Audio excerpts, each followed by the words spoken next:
Hey everyone, and welcome to Speak Up English Hub. If you're an advanced learner and you're really pushing for that C2 level of proficiency, then you are in exactly the right place. Today, we're going to tackle one of the most powerful, and let's be honest, sometimes tricky structures in English, conditionals. Let's get right into it.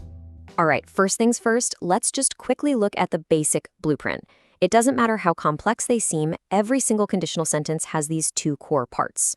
You've got your if clause, that's the condition, and then you have your main clause, which is the result. Condition, then result. That simple idea is the bedrock for everything we're about to cover. Now, here is the secret that makes this all so much easier. Seriously, this is a game changer. Instead of trying to memorize 5 separate types, I want you to think of all conditionals as living in one of 2 worlds. You've got the world of the real, for things that are pretty much certain or at least possible, and then you've got the world of the unreal, for all that hypothetical, imaginary stuff. Getting this one distinction down, that's the key to mastering them all. So here's our game plan for this masterclass. We're going to start in the real world, nice and easy.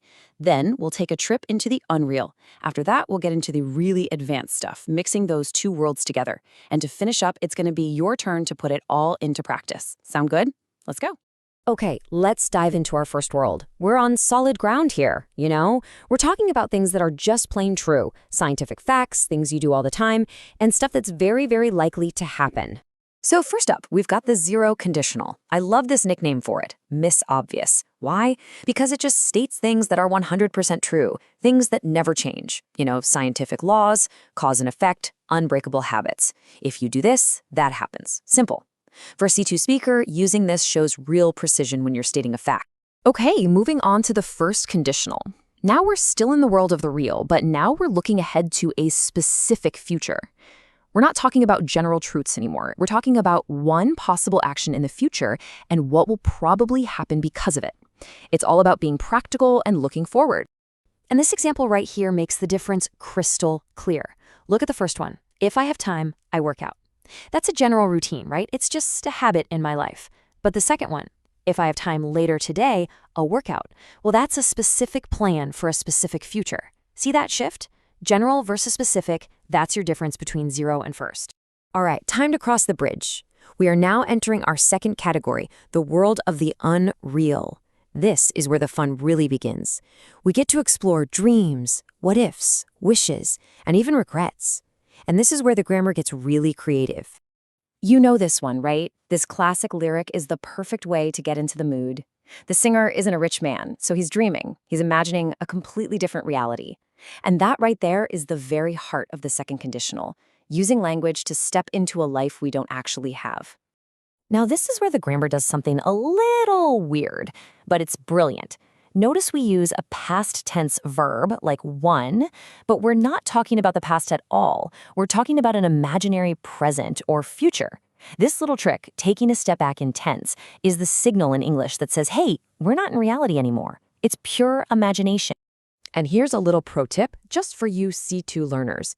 You'll definitely hear people say, if I was, and that's common in conversation. But using if I were for every subject, if I were, if you were, if he were, is a real hallmark of a more formal, polished, and you could say correct English. It's a subtle touch that really signals your advanced command of the language. Let's keep moving. Next up is the third conditional, which I like to call the language of regret or maybe relief. It's all about looking back at a past that's over and done with, a past you can't change, and imagining how things could have been different. It's the ultimate what if of yesterday. Let's just trace the logic here for a second. So you start with what actually happened, the real past. I didn't study hard. Then from that reality, you invent the unreal condition, if I had studied harder. And that leads you straight to the impossible, unreal result. I would have passed. It's a perfect little journey from reality to an alternate history.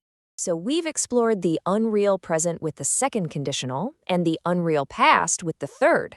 Okay, are you ready for the final level? What happens when we start to combine them? Welcome to the world of mixed conditionals. This is where your C2 skills really shine because you're actually mixing timelines. Let's look at that top row.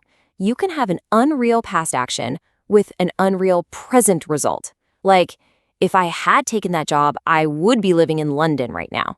See? Past action, present result. Or you can flip it, an unreal present situation with an unreal past result. If I were more spontaneous, I would have gone on that trip last month. You're literally bridging time with your grammar. How cool is that? All right, we've gone from the very foundations to the most complex stuff. But, theory is only half the story. Real mastery, well, that comes from practice. So let's pull all of this together and make it stick. This slide is just perfect. It puts everything in one place. Just watch how this simple idea of driving travels through all the different conditional worlds. The 0 is a general fact. The first is a specific plan for today. The second, well, that's a fantasy because we don't even have a car. And the third is pure regret about taking that slow train yesterday. It's a perfect summary of the whole system. Okay, now it's over to you. I want you to really apply this. Here's the challenge. Think about your own life. Can you think of an unreal thing in your past that has an unreal result on your present? Or maybe an unreal quality you have now that would have changed something in your past? Try to build that idea into one perfect mixed conditional sentence. And please, don't just keep it to yourself. Post your sentence in the comments below. I mean it. This is a community of advanced learners right here, and one of the absolute best ways to learn is to see what other people come up with. It's fantastic practice. Let's see what you've got. If you found this masterclass helpful, and if you had one of those aha moments, giving this a like and subscribing would be amazing. It really does help us keep creating these kinds of high-level C2 lessons for dedicated learners just like you. Thank you so much for joining me today at the Speak Up English Hub. Keep practicing.